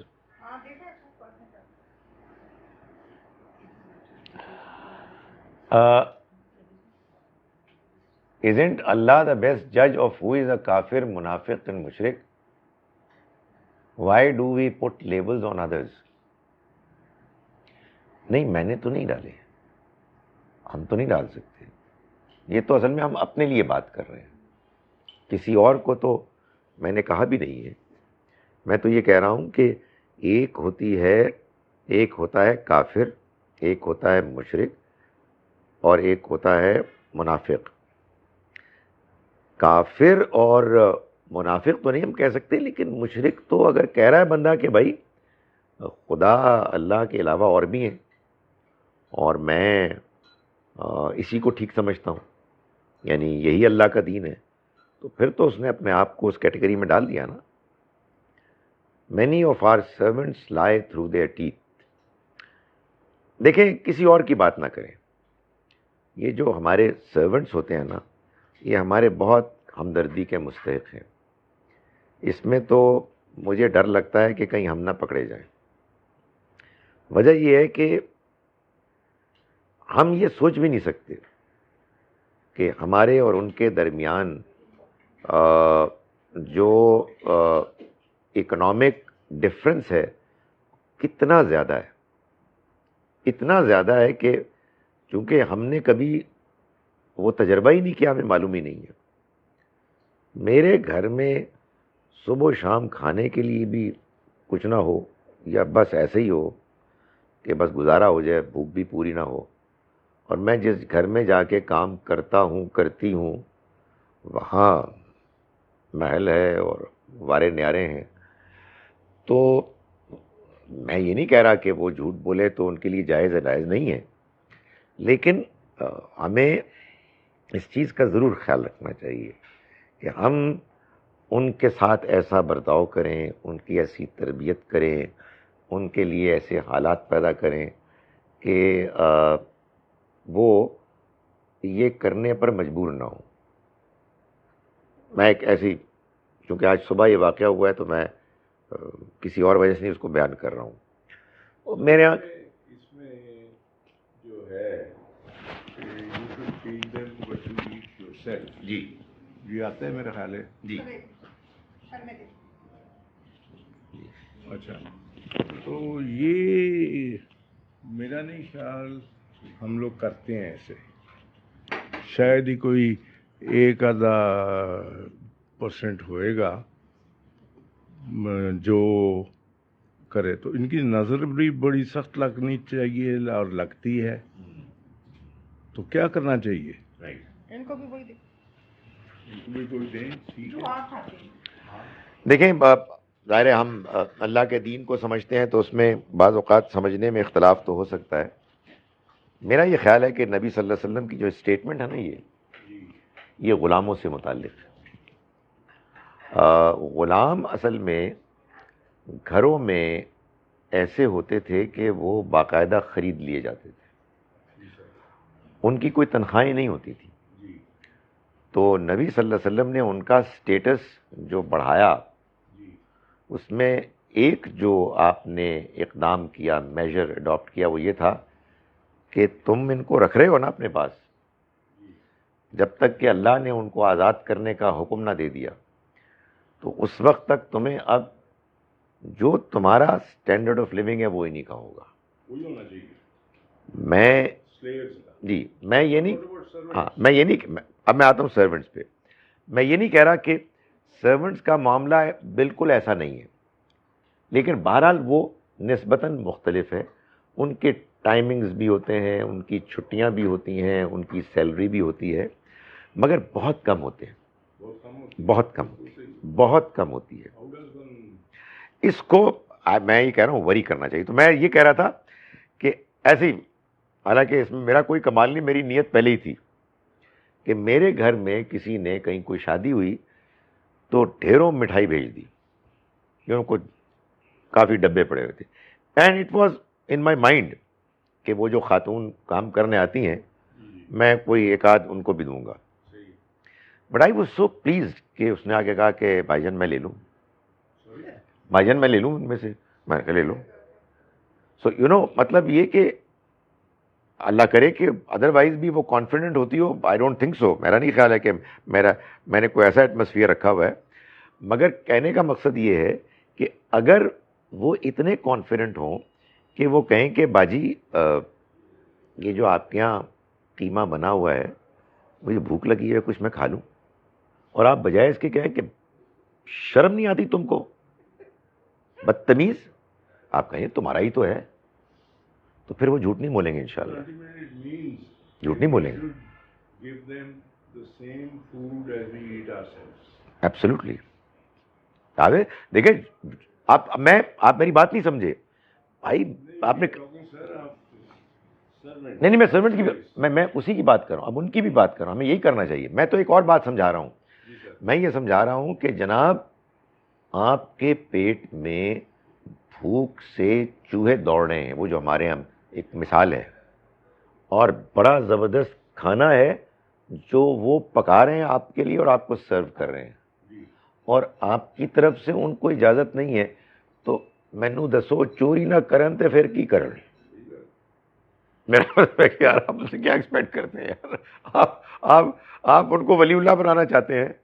نہیں وہ ہماری طرح کے انسان ہیں, آپ یقین جانیں میں بھی ہوتا تو یہی کرتا, اس لیے کہ یہ اتنی ٹیمپٹیٹنگ, بھائی ٹیمپٹنگ چیز ہے, مطلب ہمارے پاس تو ٹیمپٹیشن آتی ہی نہیں ہے, تو ہم کو اللہ کا دیا ہوا ہے الحمدللہ بہت ہے. تو اس وجہ سے میرا یہ خیال ہے کہ ان پر زیادہ آپ چڑھائی نہ کریں, اللہ سے دعا کریں کہ یہ آپ کے حق میں گواہی دیں. ایک بہت اچھی بات وہ کرتے ہیں ہمارے دوست یار, بڑے اچھے کام کر رہے ہیں, وہ قاسم علی شاہ ہے نا, سنا ہے آپ نے کبھی؟ قاسم علی شاہ نے اپنی ایک کلپ میں اتنی اچھی بات کی, بہت اچھی باتیں کرتے ہیں. ایک کلپ میں وہ کہتے ہیں, کلپ میں وہ ان کے بڑے ویڈیو یوٹیوب میں ہیں اور جگہ وہ بھیجتے ہیں, ان کی بکس بھی ہیں. تو ایک کلپ میں وہ کہتے ہیں کہ وہ مالک, بزنس مین, سیٹھ, بڑا, ابھی تو یہ ختم نہیں ہوئی, اس کا آخری سوٹے بھی اچھے ہوتے ہیں. وہ کہتے ہیں یہ بڑا بدنصیب ہے. مائی گڈنس, بڑی اچھی بات ہے یار, بڑا بدنصیب ہے وہ مالک, وہ سیٹھ, وہ باس جس کے امپلائیز اپنی جھولی اٹھا کے اللہ سے دعا نہیں کرتے کہ تو میرے مالک کو, میرے باس کو جنت دے دے, تو اس کا بھلا کر. یہ کتنا اچھا انسان, یو نو. سو آپ ان کے ساتھ اب اچھا ٹریٹ کریں گے تو آپ کے لیے وہ دعا گو ہوں گے, اور نہیں کریں گے تو الٹا بھی ہوگا. کہ جو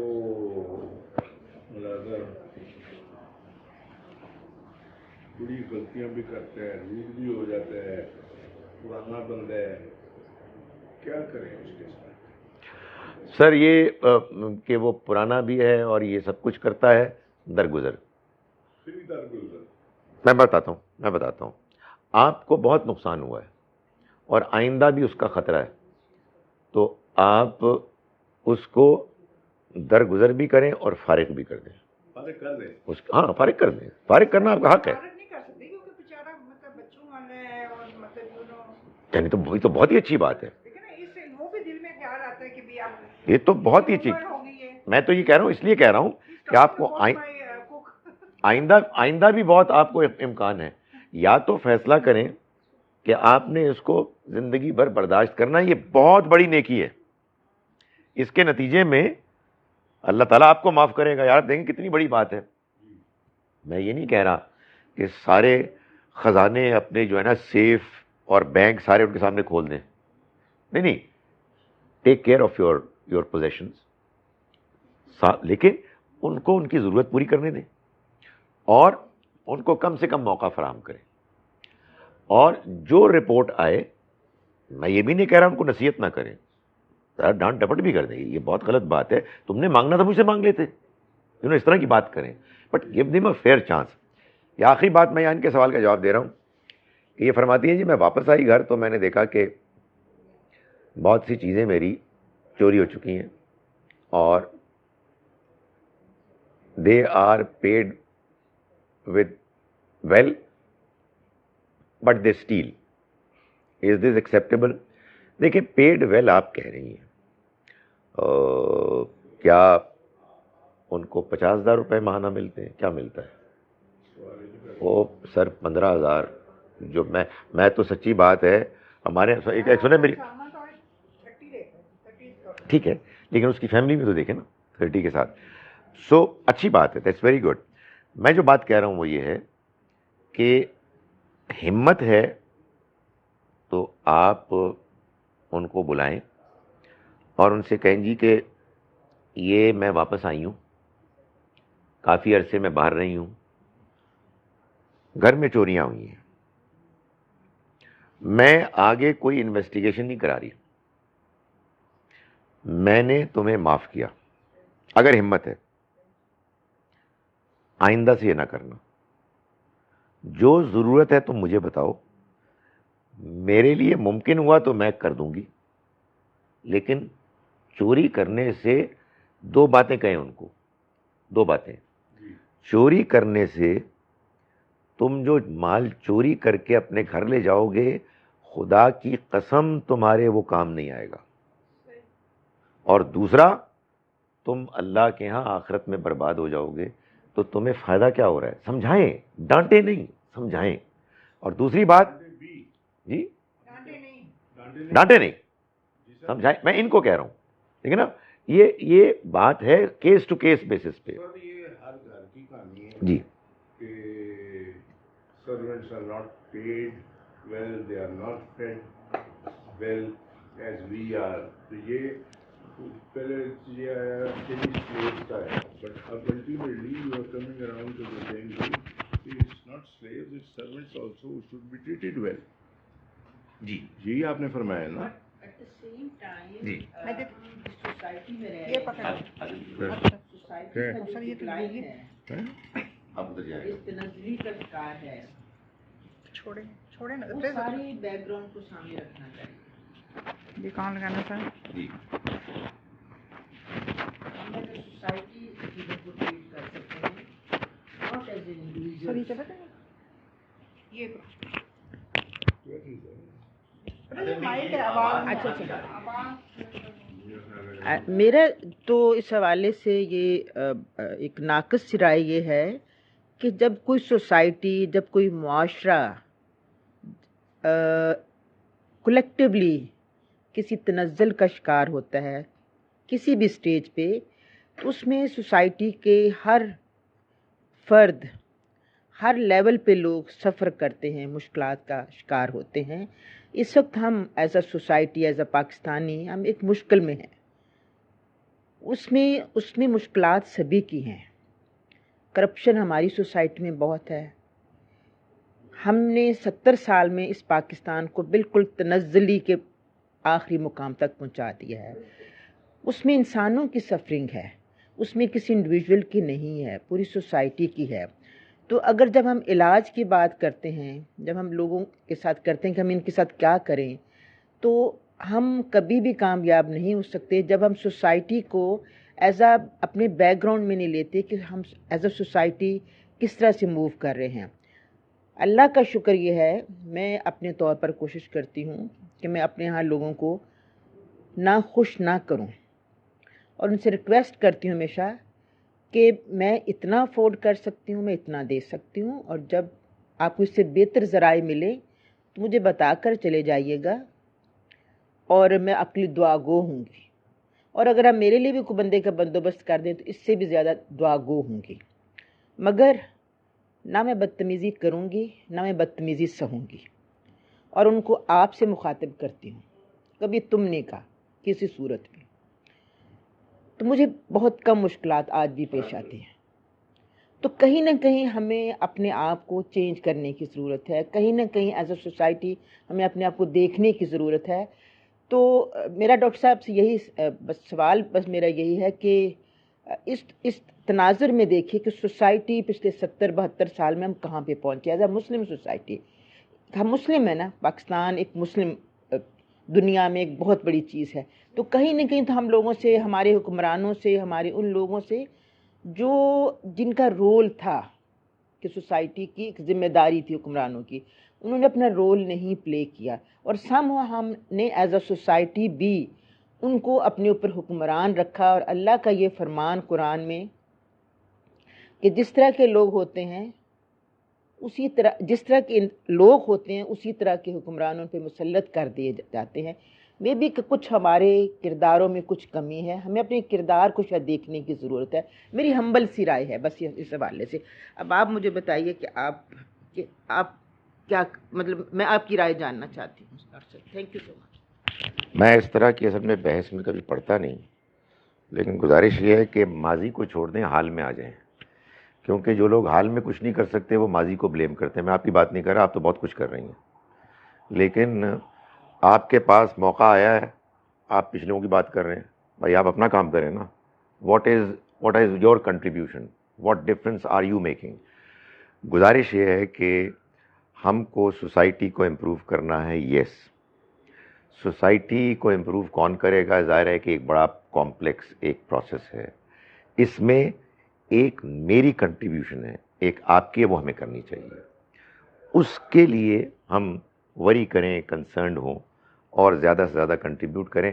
آئی تھنک کوئی اور اس کا چارہ نہیں ہے, کیونکہ بہت زیادہ ماضی کی بات کرنے والے لوگ اصل میں ایکسکیوزز ڈھونڈ رہے ہوتے ہیں. بھائی what are you doing right now, what am I doing right now. یعنی کب تک کسی کو بلیم کریں گے؟ کبھی بھی اس دنیا میں جنت نہیں تھی. پیغمبروں کا زمانہ بھی جو تھا اس میں بھی ظاہر ہے کہ ایک تھوڑا سا عرصہ ہوتا تھا جس میں کہ بہت اچھے حالات ہو جاتے تھے, ورنہ ان کے ہاں بھی اللہ کا عذاب آ جاتا تھا ان لوگوں پر کہ جو ان کی مخالفت کرتے تھے. سو میری اور آپ کی ذمہ داری ہے کہ ہم اپنے اپنے دائرے میں جو کچھ کر سکتے ہیں وہ کرنا چاہیے. اور یہ ہماری ڈسکشن بھی اسی لیے کہ ہم ریئلائز کریں کہ جو لوگ غریب ہیں, کمزور ہیں, وہ بیچارے اخلاق سے بھی جاتے ہیں. یہ جو آپ نے بات کی نا, یہ بات میں آپ سے گزارش کروں, this is the last statement I will make here, کہ ہمارے یہ لوگ جو کام کرنے والے ہیں نا, جیسے ہم ڈیفینس میں رہتے ہیں نا, سلمز ہیں جہاں آپ ان گلیوں میں نہیں گزر سکتے. چھوٹے چھوٹے کھڈے ہیں جو ان کو وہ گھر کہتے ہیں, اس میں یہ پریشانی ہوتی ہیں. 10 لوگ رہتے ہیں, سوتے ہیں ادھر, کھانا صبح شام. تو آپ, اور پھر جب وہ آتے ہیں ادھر کوٹھیوں میں, کچھ نہ کچھ تو ہوتا ہوگا نا. سو آبویسلی کوئی ایک بندہ تو کچھ کر ہی نہیں سکتا, بٹ جہاں جہاں یہ ریئلائزیشن پیدا ہو وہاں اپنی طرف سے کوئی کنٹریبیوشن کرنے کی کوشش کرنی چاہیے. اقول قولی ھذا واستغفر اللہ. اوکے.